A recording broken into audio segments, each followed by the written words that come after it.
Emily Rauschenberger and her family are feeling thankful tonight to now be safely in a hotel in Cairo after weeks trapped in Gaza amid the war.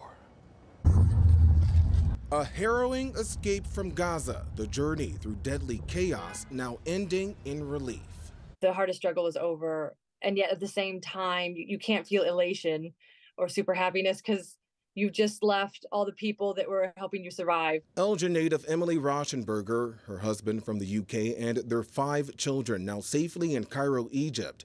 She spoke with me from their hotel room following nearly a month of trying to flee Gaza, where she had been traveling before the war to visit her husband's family.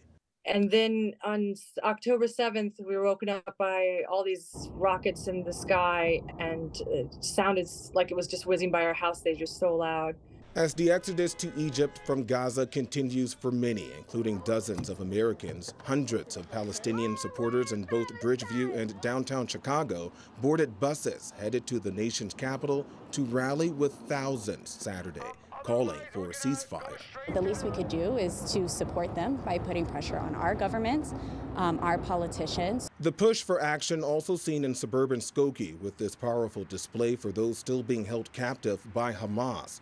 The empty Shabbat table symbolizing those hundreds of hostages who are unable to celebrate the Jewish Sabbath with their families.